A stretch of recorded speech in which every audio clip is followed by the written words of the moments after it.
Hello, my name is Erica Aras, and my group members are Angelica de la Cruz and Antonio Borrego, and we are presenting on transgender career training and preparedness. Okay, hi, this is Antonio Borrego. First thing that we're going to discuss is population description. Now, the term transgender refers to any person who does not identify with the sex they were assigned at birth or with the standard societal expectations of the male and female roles.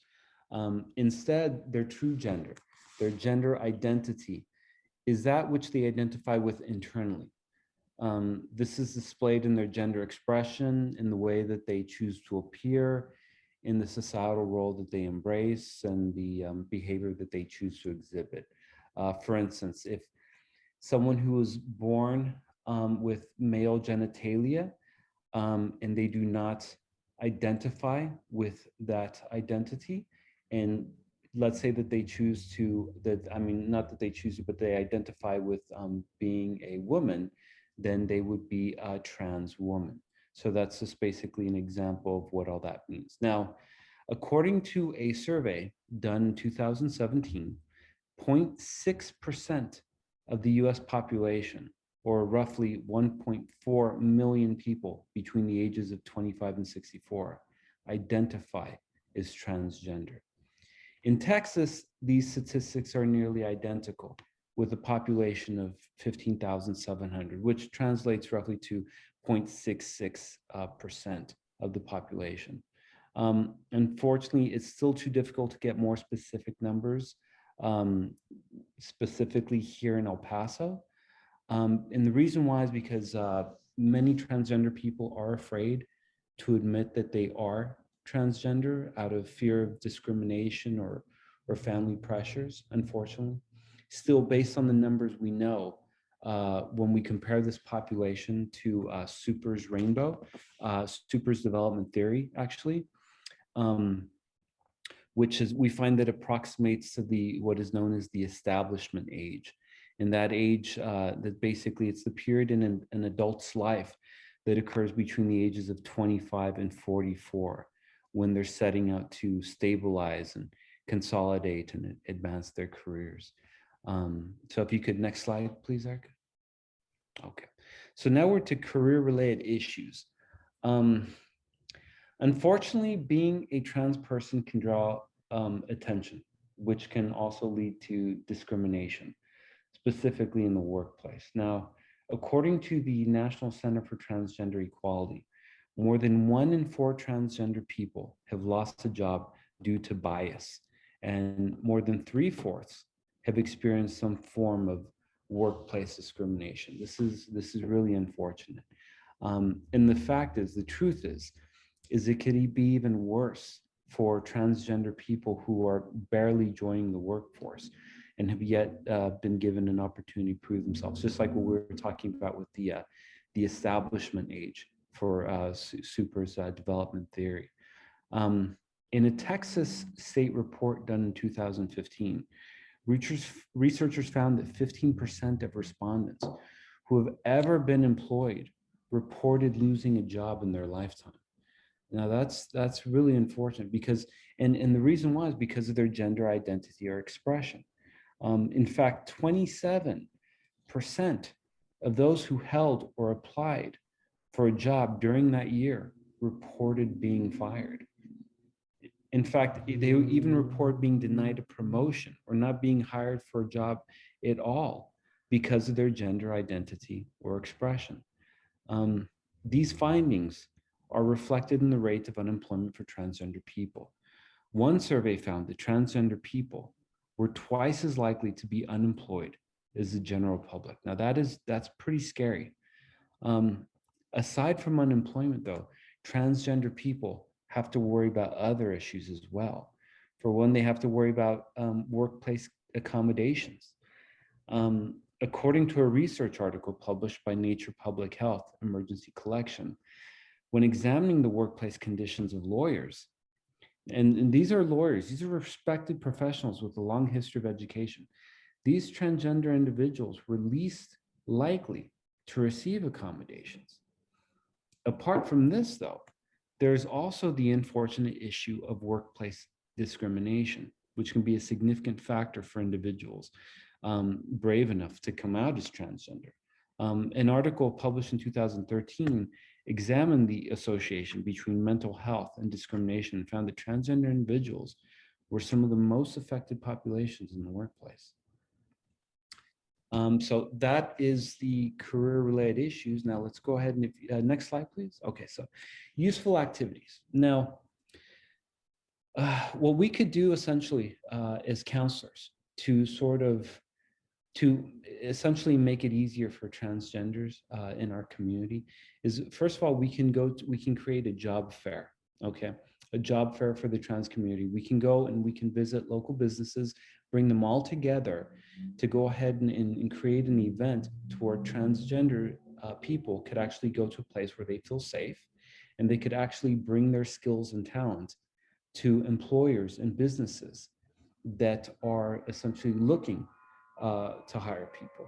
And that essentially goes also with awareness as well, right? So aside from contacting local businesses to create a job fair, we can contact local businesses and provide them with guidance and strategies and information that they can use to become aware, essentially, of how they can, create safe, comfortable areas that are accommodating for transgender people.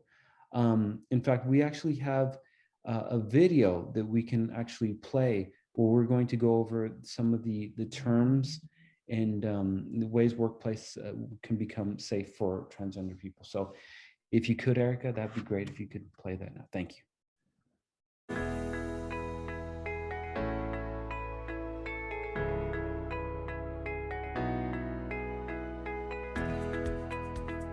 Many organizations have come to understand the experiences that LGBTQ+ individuals face in the workplace and have created specific policies to be more inclusive.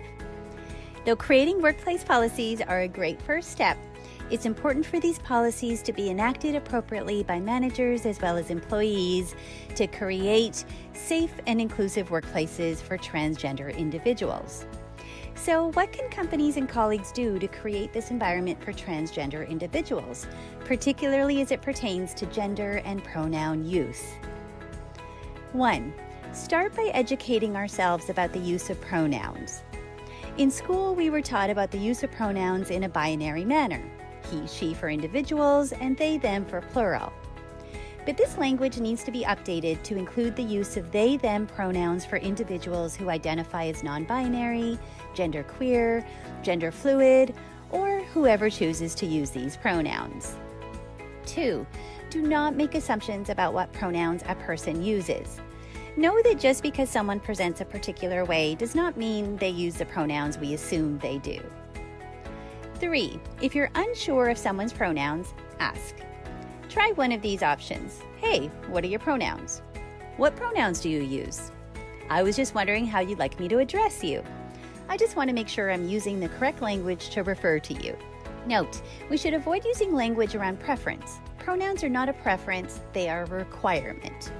Also note that only asking people who may appear to be transgender can in itself be problematic, so it's best to get in the habit of asking everyone.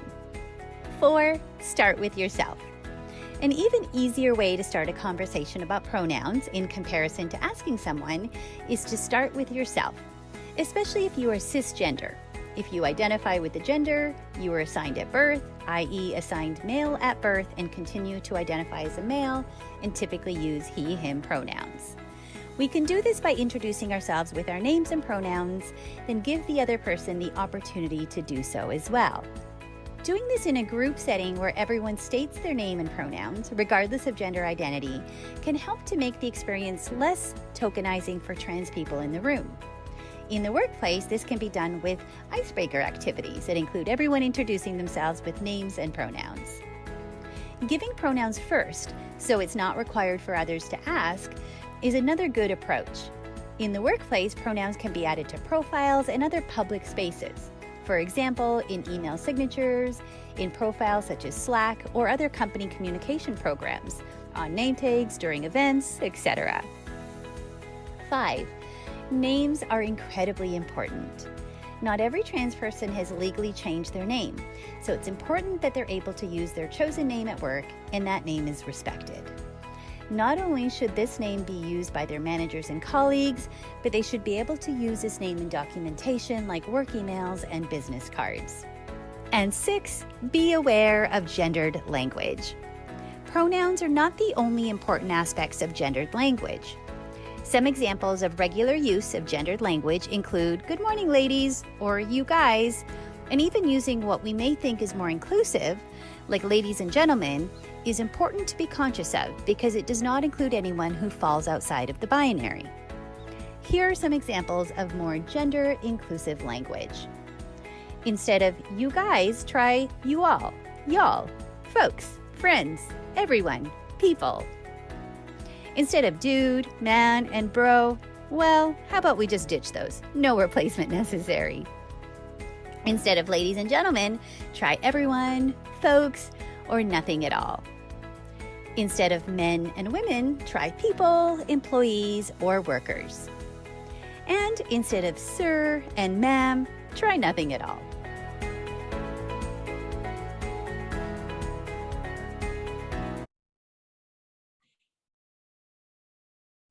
Okay, so that was the video. Next, we're going to go ahead and the third activity that we have is the role-playing interview practice. Now, essentially, what that is it's meant for we as counselors to use it as a intervention activity in order to practice with clients who are transgender. So we basically, yeah, exactly. So we would basically do a role-playing activity interview practice. We're going to, based on an article that we reference written by a life coach, there are certain skills and tips that we can suggest to our clients who are transgender to use during an interview in order to make it more successful. Now, some of these things are essentially practicing to reinforce their true name with the pronouns.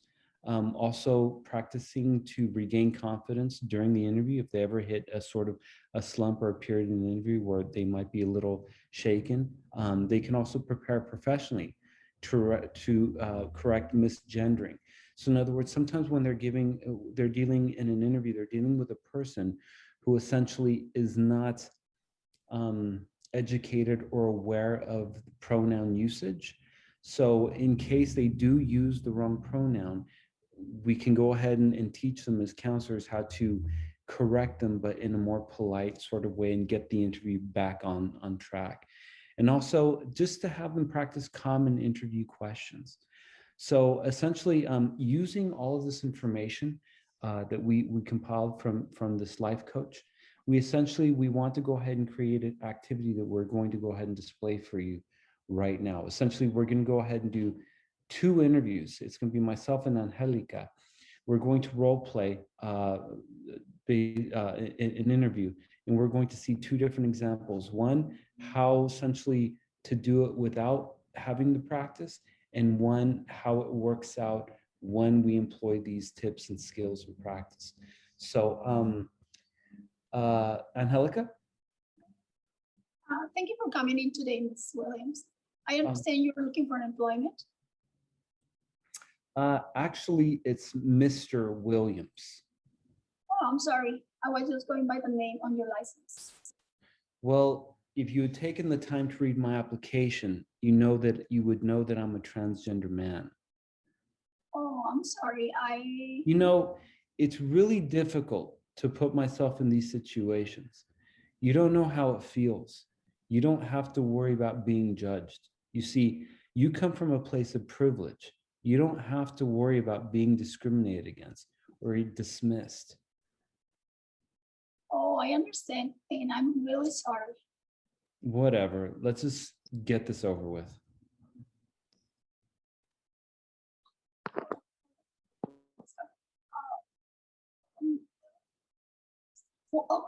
Okay. Well, did you want to tell me about yourself, Mr. Williams? Well, it's not like you're going to give me a chance anyway. Why would you want to hire someone like me to work here? I'll tell you what. Why don't you start by You telling your know, greatest I'm challenge? not really prepared for this. I don't think this is the right place for me.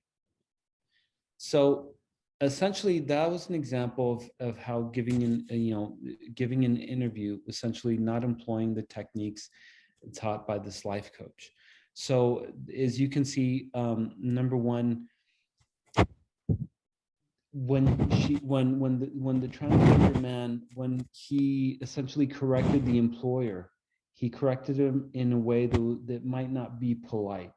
That automatically creates friction in the interview. Another example is during the interview process, you can see that the transgender person, the transgender man, actually loses confidence. In fact, he actually says, "Why would you want someone like me working here?" And then we get another example where the interviewer asks the transgender man, "I'll tell you what, why don't you start by telling me about your greatest challenge?" And the transgender man, Mr. Williams, essentially replies by saying, "You know, I'm not really prepared for this."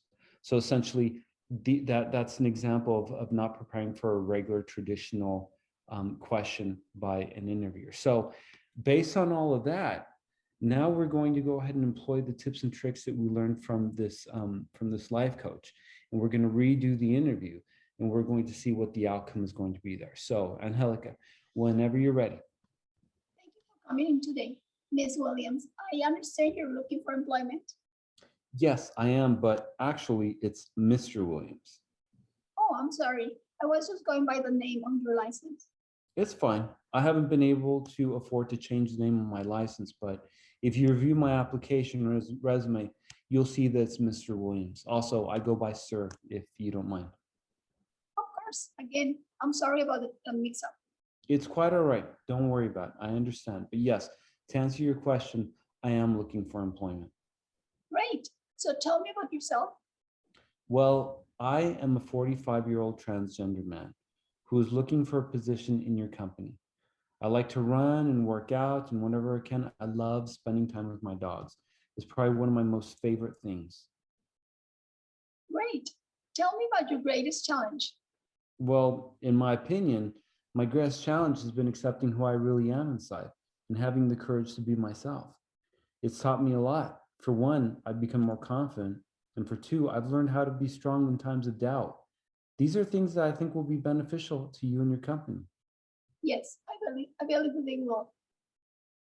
Okay, so that was the second interview where we actually employ the things that we learned from the article written by the life coach. So in other words, we had the transgender man, Mr. Williams, correct the interviewer, but do so in a more polite way and automatically get the interview going. We saw Mr. Williams regain his confidence.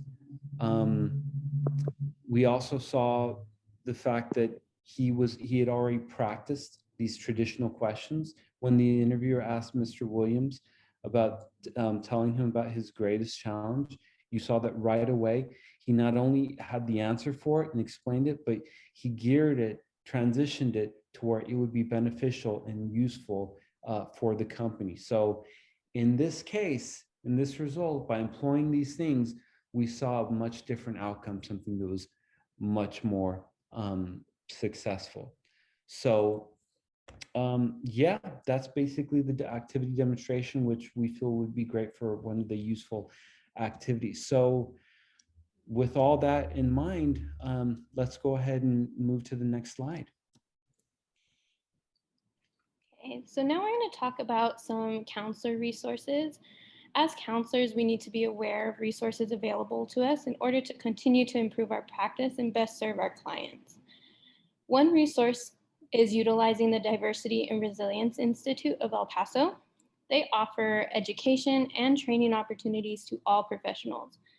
They provide counselors with opportunities to learn more about being an ally and understanding their transgender clients and their worldview. That includes the microaggressions they might experience and possible concerns they may have when entering the workforce. An additional resource is Career One Stop. This is an online resource that provides links and electronic tools. As counselors, we can use this website with clients who are seeking jobs and or workplace advice. The last resource is a journal article titled Career Development Practitioners as Advocates for Transgender Individuals, Understanding Gender Transition. It's a scholarship article that gives great insight into career development for career development practitioners about the complex issues that their transgender clients might experience. That includes discrimination, gender expression, gender transition, the limited job opportunities, and maintaining work, all of those adversities that they may experience that Antonio mentioned earlier. Furthermore, the article gives suggestions and explains that as counselors, we should advocate for our clients and explains the importance of a counselor to be knowledgeable and to continue to develop their skills. As counselors, it is also important to know about some resources that we can provide for our population. One resource we found was the nonprofit organization Pride at Work. Their goal is to inform individuals about transgender working people rights. On their website, you can find detailed information on workplace rights for transgender people. And additionally, they offer advice about labor and union support and efforts to combat any workplace discrimination they might come across. A second resource was Trans Work. This program matches transgender individuals to potential job opportunities, and they work to close economic disparities in the transgender community by providing various resources for job seekers. These resources include job readiness preparation, job postings, resume support and help, and they post links and times for job fairs. The third resource we found is Out for Work. It is also a nonprofit organization, and they provide resources and educational opportunities for those in the transgender community. They focus on providing services and strategies and they educate individuals about career opportunities, plans, and development. Next, we will take a look at insights, advice, and warnings for counselors.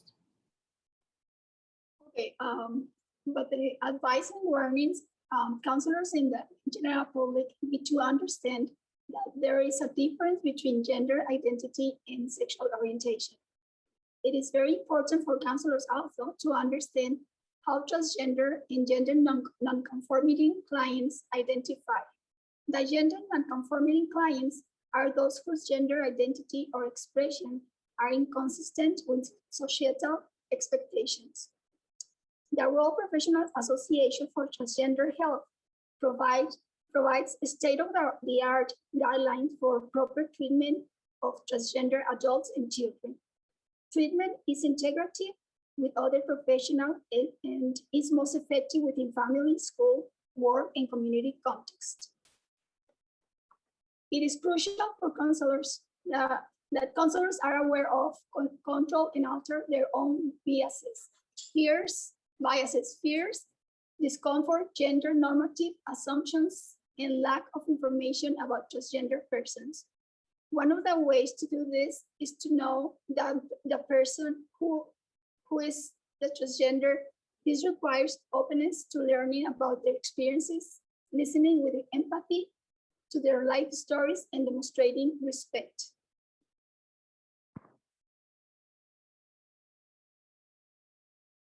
Okay, that's about our insights and advice.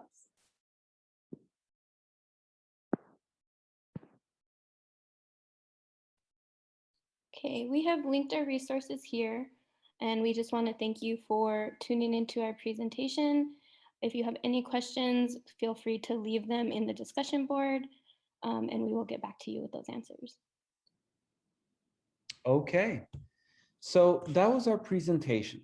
And we now want to go ahead and take a moment to have a reflection, a discussion that we can go ahead and examine and review what we learned, but essentially what each of us took from this and what we found that was interesting and what was something that was distinct for each of us. So, for myself, I think doing this presentation, I wasn't aware of the amount of discrimination, that goes on for transgender people. I know that's very ignorant, but essentially, especially in terms of mental health, how that extends to that. It was really bad. What did you guys think about that? Did you guys know about that?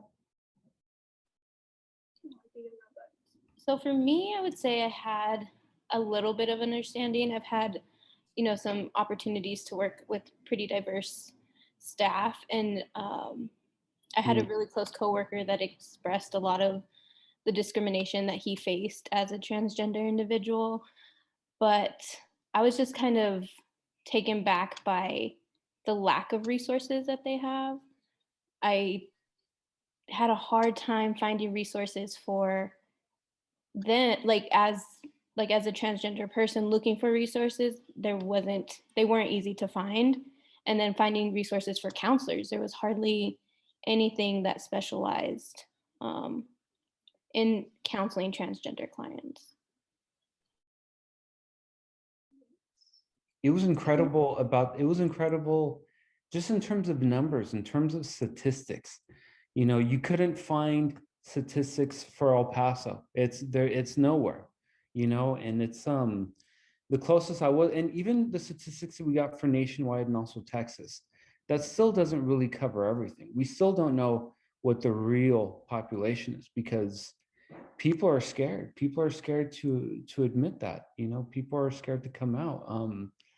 And it's and that's worrisome, because that's the first step, right? That's the first step to sort of forming a coalition, building support, forming a network. And it's not until then that you'll actually have some sort of groundwork to go ahead and kind of move forward, like in a sort of a progressive, productive manner. I don't know. What did you think, Angelica? Did you find find it easy to find stuff on this, or did you have a tough time? No, I found some information, but what I took my attention is that we are sometimes very easy to judge people when we don't try to understand them. And for this transgender population, I think we need to be more empathic with them. Yeah, definitely. Not to judge, because we don't know what they are